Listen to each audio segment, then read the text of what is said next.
Chers frères et sœurs en Jésus-Christ, bonjour. Que la joie et la grâce de notre Seigneur et Sauveur Jésus-Christ soient toujours avec vous. Le peuple de Dieu sait parfaitement bien que le plus grand crime contre l'humanité est le rejet du libérateur et sauveur du monde, Jésus-Christ. Mais le peuple de Dieu, principalement ses bergers, sait-il que certaines doctrines qu'il enseigne et certains comportements et attitudes qu'il affiche face aux divers problèmes de la vie des hommes empêchent les nations à connaître et à croire en Jésus-Christ et tiennent l'Église bien éloignée de son rôle de lumière du monde? C'est pourquoi le peuple de Dieu a grandement besoin de connaître et de mettre en pratique la science des saints, c'est-à-dire la parole de Dieu appliquée à tous les secteurs de la vie de l'homme.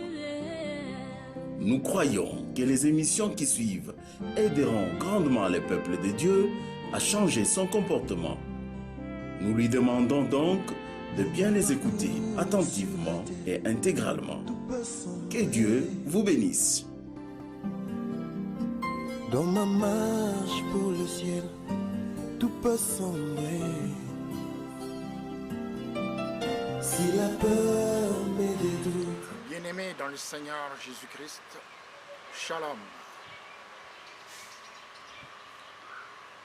Je vous souhaite tous une bonne écoute de cette émission qui est la 77e émission de notre thème sur la science des saints. 77. Oui, le Seigneur, par sa grâce, a continué à nous révéler ses pensées. Et comme le dit la parole de Dieu, comme de bons dispensateurs de diverses grâces de Dieu, mettons au service des autres le don que nous avons reçu. C'est ce que nous faisons. Nous le mettons à votre disposition, peuple de Dieu, pour que nous soyons au combat. Oui, le thème d'aujourd'hui a pour titre « Engageons-nous dans la campagne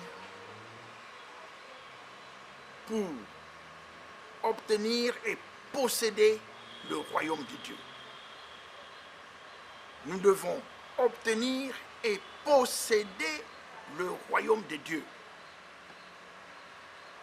Ce n'est pas nous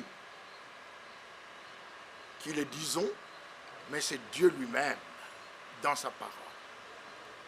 Daniel, au chapitre 7e, verset 18, « Mais les saints du Très-Haut recevront le royaume. Ils posséderont le royaume éternellement, d'éternité en éternité. » Qui sont les saints du Très-Haut? Nous l'avons déjà dit plus d'une fois. C'est nous qui sommes les envoyés, qui sommes les disciples. Nous avons été sanctifiés une fois pour toutes par l'offrande du corps du Christ. Nous sommes saints, mais nous devons marcher dans la sanctification, c'est-à-dire de manière progressive, pour que nous puissions réellement posséder la sanctification, le royaume. Et la Bible nous dit que nous devons croître dans la sanctification, que ceux qui sont saints se sanctifient encore. Père, sanctifie-les par ta vérité, ta parole et la vérité. La sanctification, c'est la croissance spirituelle. Nous l'avons déjà dit et souligné, ce n'est pas un acte prononcé par un quelconque chef religieux. Non. C'est la croissance dans la connaissance et la grâce de notre Seigneur et Sauveur Jésus-Christ. C'est cela la sanctification. Et nous qui sommes saints, nous devons nous sanctifier encore. Nous devons continuer à croître. Nous sommes tous des élèves permanents à l'école de Jésus-Christ, quel que soit notre titre. Nous l'avons déjà dit et nous l'avons déjà souligné plus d'une fois. Le royaume, oui, le royaume de Dieu, nous sommes des fils du royaume. Et bien souvent, nous prononçons des phrases, des versets bibliques du royaume. Avec Dieu, nous ferons des exploits. Il écrasera nos ennemis. Mais est-ce que vous faites des exploits avec Dieu? Et est-ce qu'il écrase nos ennemis? Oui, il y a certains ennemis qui sont écrasés. Mais il y en a d'autres qui sont là. Et qui sont toujours vifs. En Dieu, en Jésus-Christ. Nous avons tout pleinement en Jésus-Christ. Ce sont des versets bibliques. Ils sont dans la Bible. Nous avons tout pleinement en Jésus-Christ. Mais est-ce que nous avons tout pleinement en Jésus-Christ? Il faut maintenant que nous nous posions la question pour que nous sachions que nous devons croître, que nous sommes encore des élèves. La Bible nous dit, si quelqu'un bouche son oreille pour ne pas écouter la loi, sa prière même est une abomination. Nous prions beaucoup. Et la prière, comme le disent les serviteurs de Dieu avec raison, c'est la respiration du chrétien. Parce que la Bible nous dit, priez sans cesse. Et donc c'est une très bonne chose. Nous devons prier sans cesse. Mais, il n'y a pas que la prière pour résoudre les problèmes. Il y a aussi l'écoute de la parole de Dieu. Si nous prions et que nous mettons de côté la parole de Dieu, notre prière est considérée par Dieu comme une abomination. Parce que Dieu veille sur sa parole pour l'exécuter. Ce n'est pas sur nos prières, non, sur sa parole. Et donc nous devons connaître sa parole. Parce que Dieu ne veille que sur sa parole pour l'exécuter. Nous sommes pauvres. Nous sommes malheureux. Nous sommes misérables alors que nous sommes dans le royaume de Dieu. Nous sommes des fils du royaume, nous dit la Bible. Mais comment peut-on comprendre que les fils du royaume demeurent dans la désolation, dans l'abandon, dans la pauvreté, dans la misère, dans toutes sortes de maladies? Les serviteurs de Dieu répondent avec raison. Sans Jésus, nous ne pouvons rien faire. Mais se limiter à prononcer simplement un verset biblique, sans savoir ce que contient ce verset à l'intérieur, on reste enfant. Sans Jésus, nous ne pouvons rien faire. Mais on a entendu cela combien de fois? Sans Jésus, nous ne pouvons rien faire. C'est la Bible qui le dit. Mais Jésus, c'est la parole de Dieu faite chair. Et donc, si vous ne rentrez pas à l'intérieur de la parole de Dieu, vous continuez à dire des versets bibliques en l'air. Quand la parole de Dieu vous dit, sortez du milieu de mon peuple, sortez du milieu de Babylone, mon peuple, pour ne pas participer à leur péché et avoir part à leur fléau, mais nous devons savoir ce que ça veut dire. Sortir de Babylone, sortir du monde, sortir des philosophies qui conduisent le monde pour ne pas participer à leur péché. Parce que ce sont ces philosophies qui nous conduisent dans le péché. Et la conséquence du péché est ne pas avoir part à leur fléau. Des fléaux. Le péché a pour conséquence des fléaux. Aujourd'hui, nous revenons encore sur ce fameux fléau qui est en train de sévir le monde, le coronavirus. Oui, il faut prier. Nous devons prier, oui, mais cela ne suffit pas. Il y a plus que cela. Connaître la parole de Dieu pour abandonner l'origine, parce que nous ne connaissons pas l'origine. L'origine de tout fléau, c'est le péché. Tout fléau, tout fléau, tout fléau a pour origine le péché. Et il n'existe aucun médicament, aucun vaccin, aucun remède contre le péché en dehors de Jésus-Christ. C'est lui, l'agneau de Dieu, qui ôte le péché. En dehors de lui, rien. Mais c'est très bien. Toutes les églises le disent. En dehors de Jésus, sans moi, nous ne pouvons rien faire. C'est lui qui le dit et c'est la vérité. Mais il ne s'est pas limité à dire sans moi, vous ne pouvez rien faire. Non, c'est toute la Bible. Il parle. Et nous devons connaître donc les profondeurs de Dieu, c'est-à-dire les voies de Dieu. David, le roi selon le cœur de Dieu, enseigne les voies de Dieu. C'est ce qu'il dit dans Psaume 51, verset 15.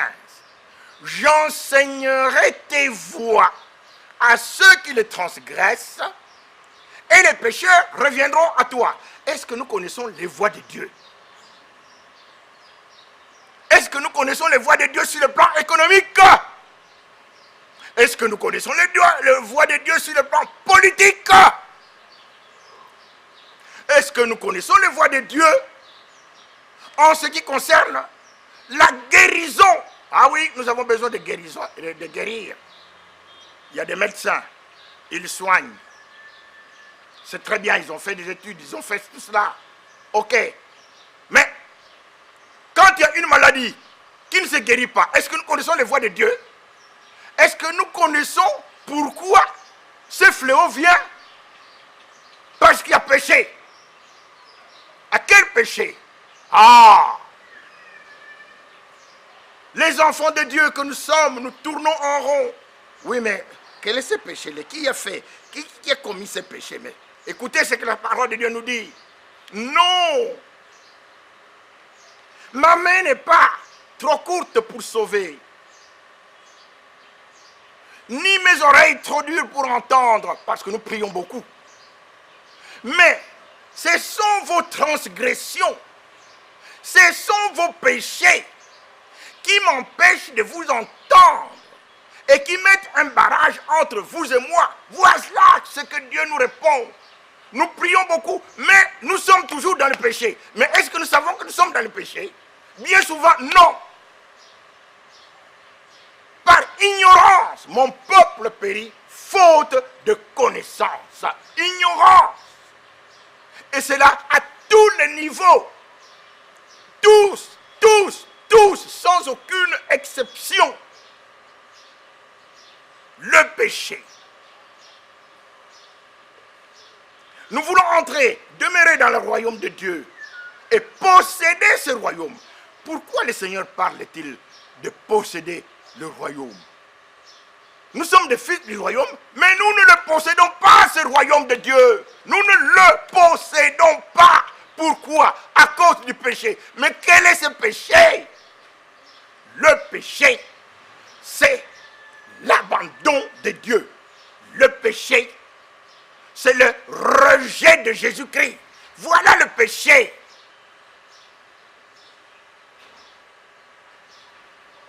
Le péché a une origine. L'origine du péché, c'est Satan qui est venu dire à l'homme de ne pas suivre la parole de Dieu. Et la parole de Dieu, c'est Dieu. La parole de Dieu, c'est Jésus-Christ. Non, vous pouvez faire ce que vous voulez. Oh, d'ailleurs, Dieu vous a dit que vous ne mangez pas de ce fruit défendu. Mais c'est pour que vous ne soyez pas semblables à lui. C'est pour que vous n'ayez pas l'intelligence comme lui. Voilà le menteur. Et nous sommes tous tombés là-dedans. Et alors, les gens font des recherches. Ils entrent, ils sortent. Pas de solution. Pourquoi? Parce que le péché est là. Coronavirus. Pauvreté. Nous sommes pauvres. Mais le péché est là, c'est-à-dire nous avons abandonné la parole de Dieu. Si vous voyez dans un pays le pauvre opprimé, le droit et la justice foulés aux pieds, ne vous en étonnez pas. C'est qu'un homme élevé est placé sous surveillance d'un autre plus élevé que lui, et au-dessus de lui, il en est de plus élevé encore.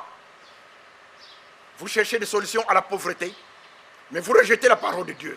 Ah non, ça c'est l'église. Hein? Nous sommes des intellectuels, nous refusons. Eh bien, vous rejetez la parole de Dieu. La Bible nous dit, j'anéantirai la sagesse des sages. Je rendrai nulle l'intelligence des intelligents. Vous avez des diplômes. Oui, nous en avons aussi. Ce n'est pas que nous ayons à souffrir d'un quelconque complexe d'infériorité. Non, Dieu nous a bénis aussi. Mais ce n'est pas cela. Ce n'est pas avec cette intelligence humaine que vous allez résoudre des problèmes. Non. Il faut retourner à Jésus-Christ. Regardez tous les péchés qui sont commis par ceux que l'on appelle chrétiens. Le mariage homosexuel, pour ne citer que ça. Ça ne vient pas de pays païens, hein? Non, c'est essentiellement des pays qui se disent chrétiens. L'Europe, les États-Unis, ce sont des pays dits chrétiens. Alors vous pensez bien que Dieu regarde cela et il ne réagit pas. Non. Tous les fléaux qui ont eu lieu, tous les fléaux qui auront lieu, ont pour origine le rejet de Dieu, c'est-à-dire le péché. Nous nous plaignons, nous continuons à nous plaindre, mais mariage homosexuel, allez, continuons. Entrons en profondeur. C'est voté dans des parlements. Ces parlements sont constitués des députés, des sénateurs, puisque nous sommes dans des pays dits à grande majorité, à très grande majorité chrétiens. Ce sont des parlementaires, des magistrats, des sénateurs, des ministres dits chrétiens qui vont voter des lois contre Dieu. Alors vous voulez que Dieu regarde cela avec complaisance?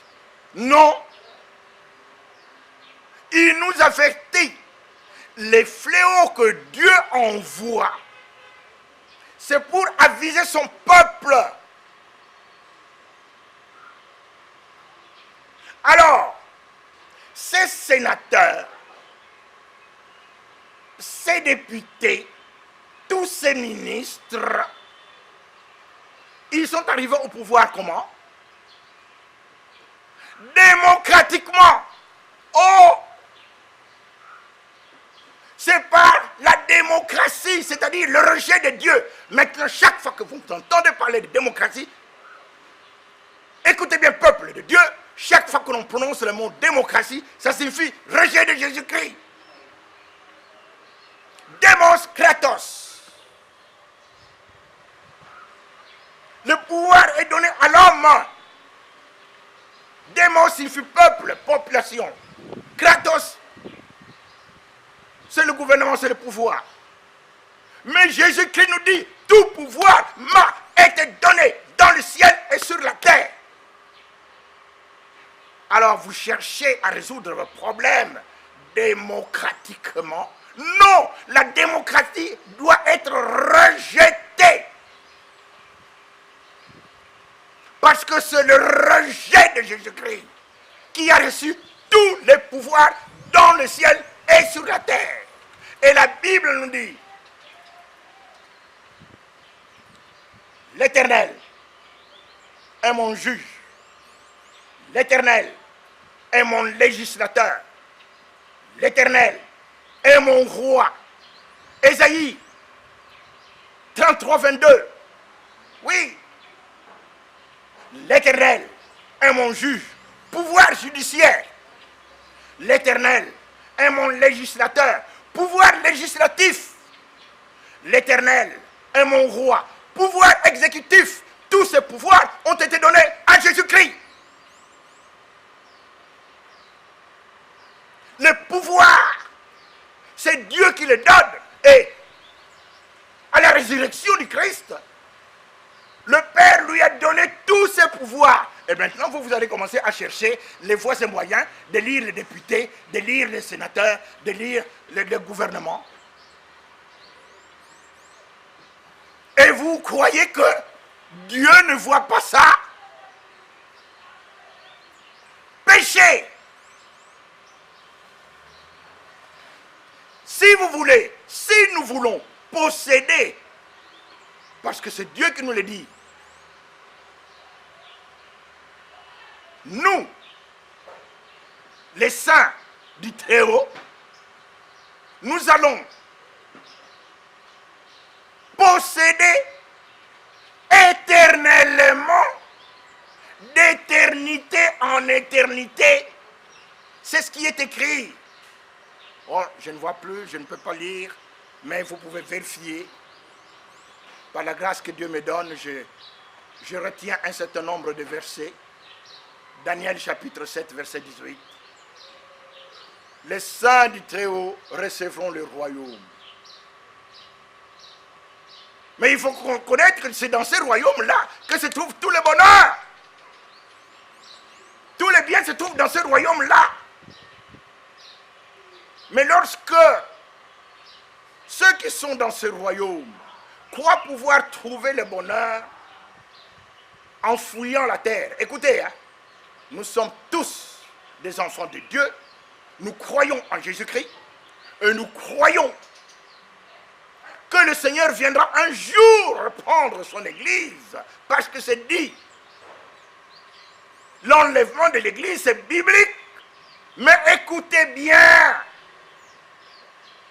L'enlèvement de l'Église n'aura pas lieu tant que nous ne publions pas le royaume de Dieu sur toute la terre.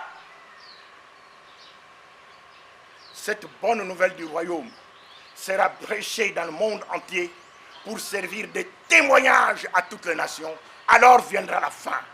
Et la Bible enchaîne. Ensuite viendra la fin, quand il remettra le royaume à celui qui est Dieu et Père, après avoir réduit à l'impuissance toute domination, toute autorité et toute puissance. Car il faut qu'il règne jusqu'à ce qu'il fasse de tous ses ennemis ce marchepied. C'est écrit.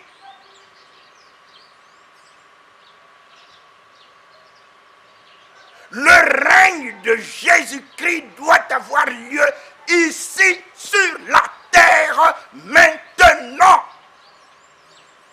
Il ne faut pas attendre l'enlèvement de l'Église. Vous croyez que vous avez été créé pour être enlevé aussitôt? Non. Vous avez été créé pour emmener le royaume de Dieu sur la terre. Que ton règne vienne. Que ta volonté soit faite sur la terre comme au ciel. L'enlèvement de l'Église, c'est la fin du travail de l'Église. Mais maintenant, nous sommes en plein travail. Vous voulez déjà partir? Oh non. Il faut maintenant que nous corrigions notre façon de voir. Que nous rentrions dans la parole de Dieu. il faut que Christ règne jusqu'à ce qu'il fasse de tous ses ennemis son marchepied. Quels sont les ennemis de Christ? Il y a des ennemis que nous voyons avant l'enlèvement et il y en a d'autres qui viendront après l'enlèvement. Avant l'enlèvement, le Seigneur s'adresse à son peuple qui doit changer, qui doit se convertir. Parce que c'est ce peuple qui doit annoncer la parole de Dieu sur toute la terre. Il ne peut pas l'enlever. Sinon, qui va annoncer la parole de Dieu sur la terre? Les antéchrists? Satan? Non. Est-ce que nous savons que la parole de Dieu n'est pas répandue? Nous l'avons déjà dit plusieurs fois. Que des milliards de personnes n'ont pas encore entendu la parole de Dieu. Et que pour entendre, pour accepter la parole de Dieu, il faut qu'il y ait la richesse. Voici ce que le Seigneur dit. La sagesse du pauvre est méprisée. Ces paroles ne sont pas écoutées. Pourquoi? Parce qu'il est pauvre. Ceux qui ont amené la parole de Dieu chez nous, ce sont des riches. Et maintenant, Dieu veut que les pauvres qui sont dans sa parole répandent sa parole. Mais comment? Avec les richesses. Mais ces richesses viendront d'où? C'est le Seigneur qui répond. L'or et l'argent m'appartiennent. Ah, les serviteurs de Dieu. Ah voilà, l'or et l'argent appartiennent à Dieu. Vous devez savoir comment vous allez travailler, vous. Ah, mais Dieu va pourvoir. Non, mais Dieu a déjà parlé dans la Bible. Mettez en pratique ce qu'il dit. Mais où est-ce qu'il a dit que nous devons être riches? C'est dit. C'est dit. Quand Pierre pose la question au Seigneur Jésus, et nous, qui restons ici, qu'est-ce que nous deviendrons? Dans ce siècle-ci, présentement, vous serez riches par centuple. Vous aurez des terres. Vous aurez des maisons, mais aussi des tribulations, des persécutions. Mais il ne faut pas écarter la parole de Dieu. Cela veut dire que c'est maintenant que nous devons être riches. Mais comment devenir riche? Quand vous êtes dominé sur ceux qui ne sont pas envoyés par Jésus-Christ. Car la richesse ne vient que par ceux qui sont envoyés par Christ. Tous tes fils seront disciples de l'Éternel et grande sera la prospérité de tes fils. Il faut d'abord que vous soyez disciples. Nous avons déjà vu cela, nous avons lu cela. Être disciple signifie demeurer dans la parole de Dieu. Et tant que nous rejetons de la parole de Dieu, nous ne sommes pas des vrais disciples. Alors, si nous demeurons dans la parole de Dieu, c'est alors que Dieu va accomplir sa parole concernant la richesse. Parce que c'est la parole de Dieu qui nous dit ce que nous devons faire. Mais tant que vous maintenez au pouvoir, parce que c'est le commencement de ces choses-là, si vous voyez dans un pays les pauvres opprimés, le droit et la justice foulés aux pieds, ne vous en étonnez pas. C'est qu'un homme élevé est placé sous surveillance d'un autre plus élevé que lui. Et au-dessus de lui, il en est de plus élevé encore. Et nous n'avons pas à lutter contre la chair et le sang. Ce ne sont pas contre des hommes, mais c'est une montagne, c'est une organisation diabolique. Et cette organisation n'est pas détruite par un homme. Elle a été détruite par Jésus-Christ seulement. Donc, si vous n'avez pas Jésus-Christ, peine perdue. Quel que soit le nombre de diplômes que vous puissiez avoir. Mais il faut savoir, qu'est-ce que Dieu nous dit? Ne vous mettez pas avec les infidèles sous le joug étranger. Ne vous mettez pas avec ceux qui n'ont pas de foi. Ensemble, vous devez vous séparer. Alors, prédicateur de la parole de Dieu, bien-aimé dans le Seigneur, je n'ai pas une haute opinion de moi-même. Mais Dieu, par sa grâce, me donne des révélations. Oui, ce sont des révélations. La révélation de ta parole est claire. Elle donne de l'intelligence aux simples, pas aux orgueilleux. Qu'est-ce que Dieu nous révèle? Nous ne pouvons pas marcher ensemble avec ceux qui n'ont pas la foi. Et alors, les sacrificateurs, parce que ce sont des sacrificateurs que Jésus-Christ met à l'avant-plan, à sa mort, il a dit, parce qu'il est Christ, il crée maintenant un royaume des sacrificateurs. Et ce sont ces royaumes des sacrificateurs qui va répandre la parole de Dieu dans l'univers. Et ce royaume des sacrificateurs, comment est-il composé? Il est composé des saints. Sacrificateurs signifie saints. C'est-à-dire des gens qui sont attachés à la parole de Dieu. Et qu'est-ce qu'ils vont faire? Ils vont mettre la parole de Dieu en pratique. Laquelle? Elle est écrite. Mais il faut continuer à chercher pour la découvrir. La Bible nous dit, il faut que celui qui s'approche de Dieu croit que Dieu existe et qu'il est le rémunérateur de celui qui le cherche. Dieu récompense ceux qui le cherchent. Cela veut dire que si vous ne cherchez pas Dieu, vous n'allez pas le connaître. Le problème des pays riches, c'est celui-là. Nous sommes riches, nous nous sommes enrichis et nous n'avons besoin de rien. Voilà. Non, Dieu te dit qu'il faut chercher pour le trouver. Et comment vas-tu le chercher? Dans sa parole. Alors, ce sont ces choses qui doivent être enseignées sur toute la terre. C'est pourquoi, en ce temps de la fin, parce que nous sommes au temps de la fin, l'apôtre Jean dit, 1 Jean chapitre 2e verset 18e à 20e, petits enfants, c'est la dernière heure. Parce que vous avez appris qu'il y a un antichrist. Mais maintenant, il y a beaucoup d'antichrists. Nous sommes au 1er siècle de l'ère chrétienne.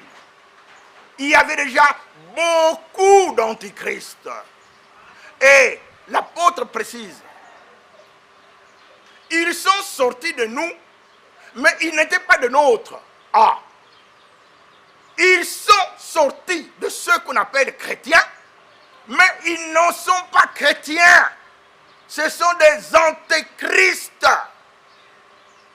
Et le Seigneur dit, tous ceux qui sont venus avant moi sont des voleurs et des brigands. Avant moi, ça signifie anté. C'est latin. Antéchrist, avant Christ. Tous ceux qui sont venus avant Christ pour s'occuper du pouvoir, pour s'occuper de l'économie, pour prendre ce que Dieu a créé, ne sont pas envoyés par Jésus-Christ. Tous ceux qui sont venus avant moi, antéchrist signifie avant, ce sont des voleurs et des brigands. Ça signifie qu'ils n'ont pas reçu de moi ni pouvoir, ni richesse. Dieu veut que pour avoir son pouvoir, vous puissiez d'abord écouter sa parole et croire en cette parole, c'est-à-dire Jésus-Christ. Alors, Dieu va vous montrer ses voies. La Bible nous dit, fais de l'Éternel tes délices et il te montrera ce que tu dois faire. Quel est l'homme qui craint l'Éternel? L'Éternel lui montre la voie à suivre. Mais il faut commencer d'abord par craindre l'Éternel. Craindre l'Éternel, c'est avoir l'Esprit de Dieu. Et tous ceux qui n'ont pas l'Esprit de Dieu ne lui appartiennent pas. Mais qui doit prêcher cela? Mais c'est l'Église. Mais lorsque l'Église est au milieu du village, la séparation de l'Église et de l'État, la voix du peuple, c'est la voix de Dieu, c'est satanique. faut demeurer dans la parole de Dieu.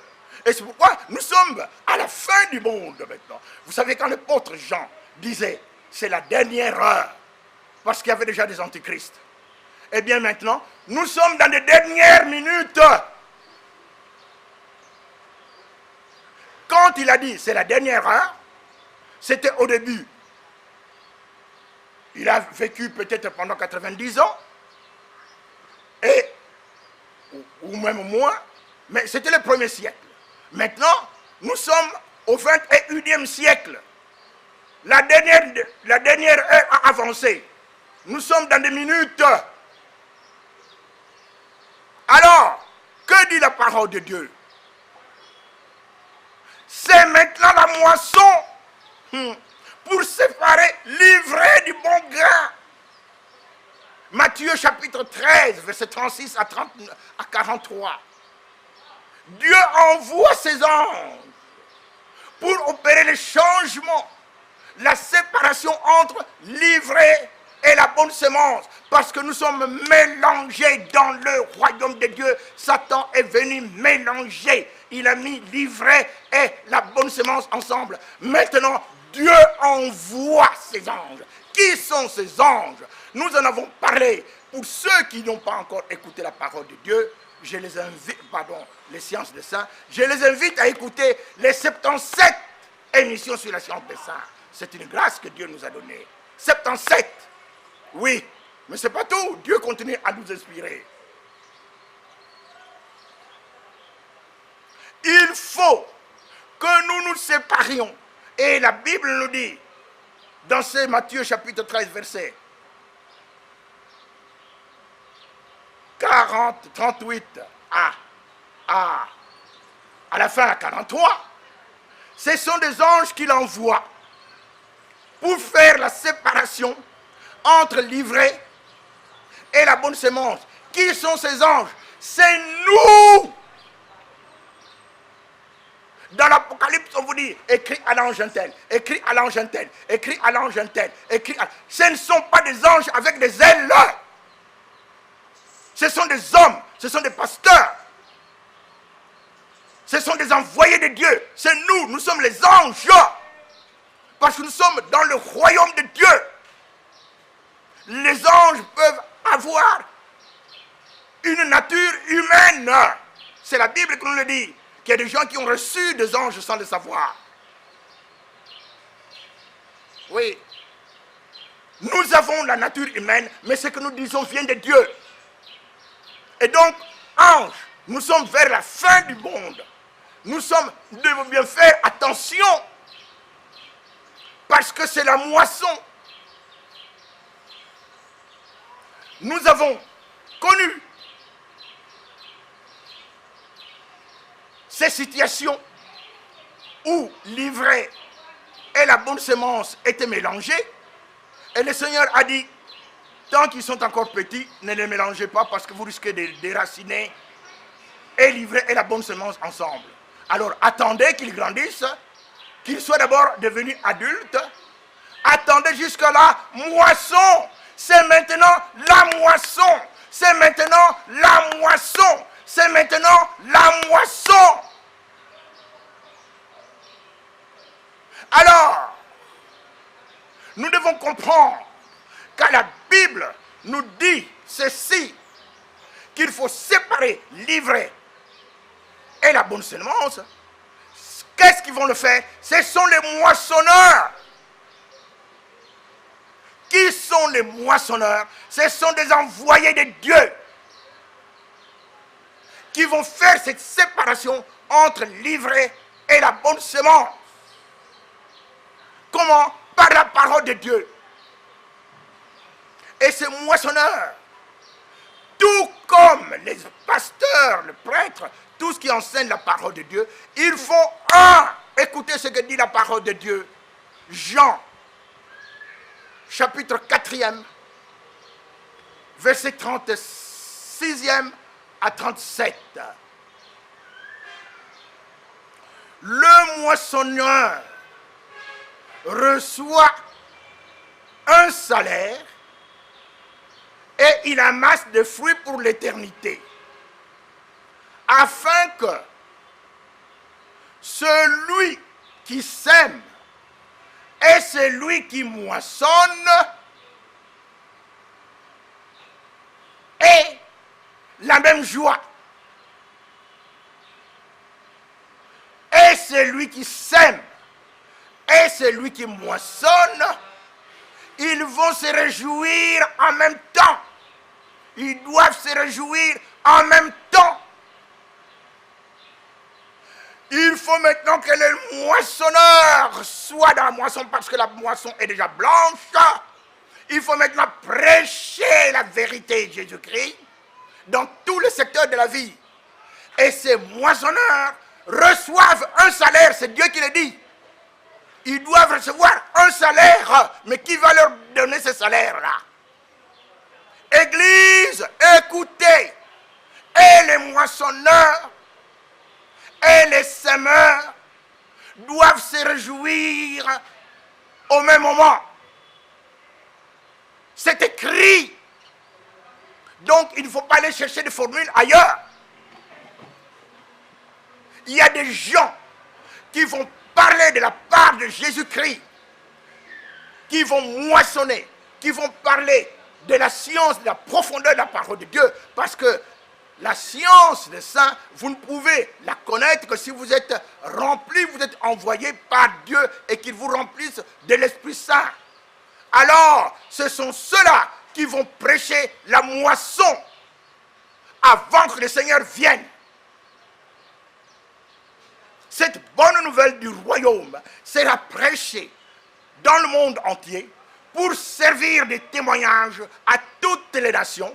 Alors seulement viendra la fin. Est-ce que vous entendez? Au lieu de mettre l'accent sur l'enlèvement de l'Église, nous serons enlevés. Mais il faut d'abord que le travail de Dieu soit fait sur la terre. Il faut d'abord que son royaume vienne sur la terre. Et son royaume n'est pas un royaume de pauvreté.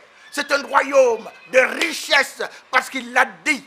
Moi, je suis venu afin que les brebis aient la vie et qu'elle l'ait en abondance. Mais si vous ne connaissez pas les voies par lesquelles l'abondance vient, alors vous demeurerez dans la pauvreté à cause de l'ignorance. Bien-aimés dans le Seigneur, je vous en prie,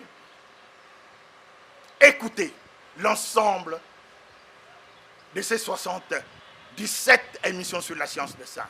Et comme nous l'avons dit la fois dernière, si vous voulez en avoir un résumé, commencez par la 66e jusqu'à 77.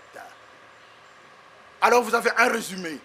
Alors vous allez comprendre que maintenant, ce sont des moissonneurs que l'on veut. Parce que là, la moisson est déjà blanche. Il ne faut plus rester au stade d'enfant. Nous sommes des adultes, nous sommes des fils, et Dieu donne à ses fils la succession. Et comme Dieu ne peut pas être succédé, ses fils règnent avec Jésus-Christ éternellement, d'éternité en éternité. C'est la Bible.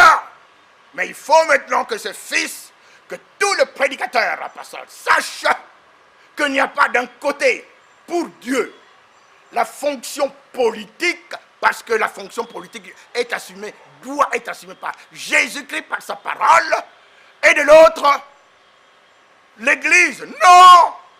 C'est l'Église qui est la colonne et l'appui de la vérité, qui est le chef politique envoyé par Jésus-Christ. Il faut donc maintenant que ces bien-aimés qui nous écoutent contactent les frères qui sont avec nous, que nous avons toujours cités. Il n'y a pas de séparation de l'Église et de l'État. Non!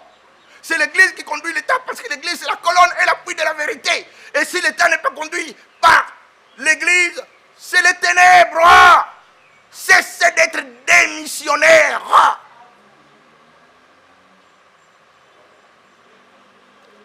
Que le Seigneur vous bénisse abondamment et vous donne la force et la grâce de devenir des moissonneurs.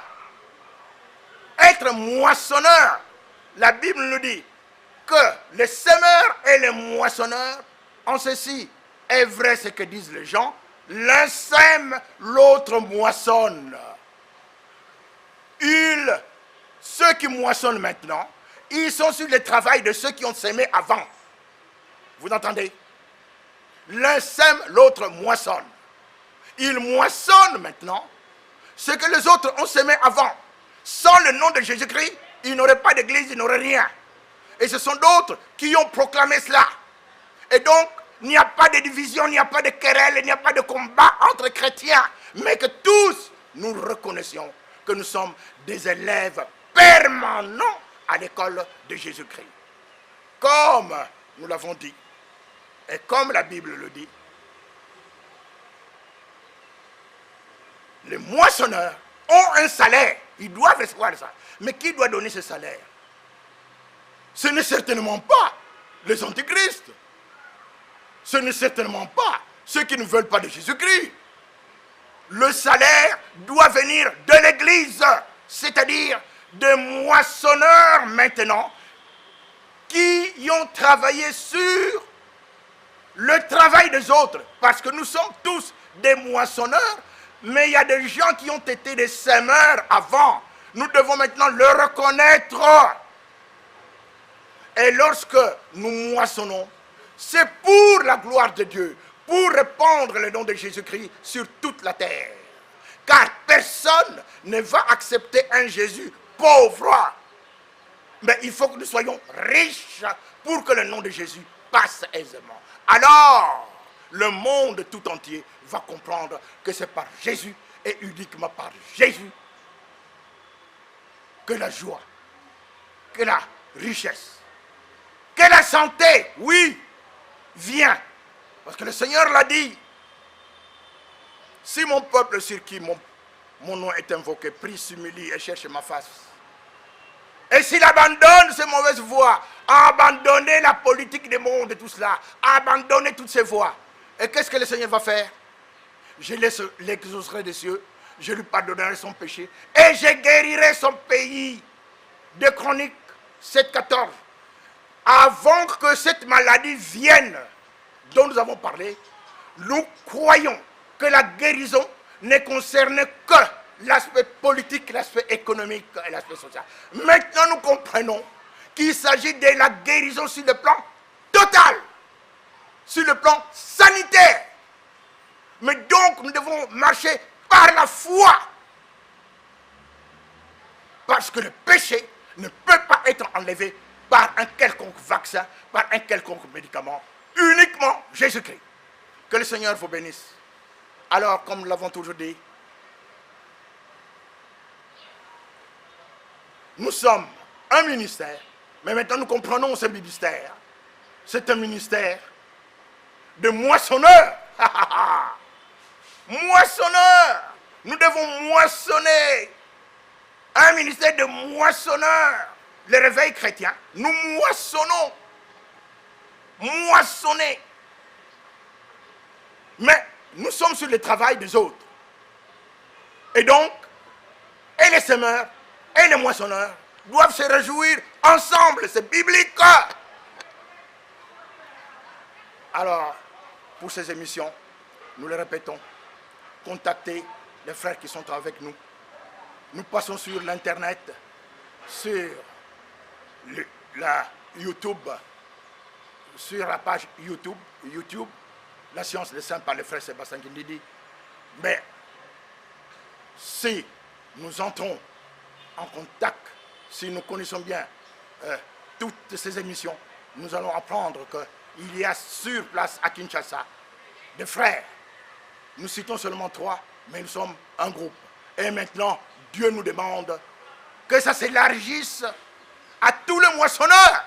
Ce sont tous les moissonneurs qui doivent apprendre la science des saints, parce que la science des saints est elle seule qui délivre les justes. C'est écrit. Alors, il y a le pasteur Jean-Pierre Bouendois de l'église Plein Évangile à Kitambo. Il y a le frère Zacharie Wankombe de l'église de l'Arche à Massina et le frère Malengue de l'église Logos Rema à Kasavubo. Contactez-les. Contactez-les parce que nous allons avoir une grande réunion avec tous les pasteurs qui comprennent cette vision, qui doivent savoir qu'il y a du donnant. Vous recevez pour donner à Dieu. Mais comment donnez-vous à Dieu? Vous devez mutuellement vous entraider. C'est la Bible, c'est ce que nous venons de dire, c'est ce que nous venons de lire. Qui voulez-vous qui puisse soutenir un tel ministère? Ce ne sont pas des païens. Ça ne peut être que l'Église. Que Dieu vous bénisse et que la parole de Dieu pénètre en vous, afin que nous soyons parfaitement un pour la gloire de notre Seigneur et Sauveur Jésus-Christ. Piste de contact, appelez les frères Sébastien Kindidi Kipezo au numéro 0999 40 158 084 13 16 613. Appelez également le pasteur Jean-Pierre Bouendois au numéro 099 81 70 267. Appelez le frère Zachary Boakoumbe au numéro 081 059 52 57. Appelez également le frère Gédéon Malende au numéro 081 155 36 20. Si vous voulez nous suivre à long et à large, nous sommes sur YouTube aux Sciences des Saints, même sur Facebook. Consultez la page La Science des Saints avec les frères Sébastien Kindidi Kipezo.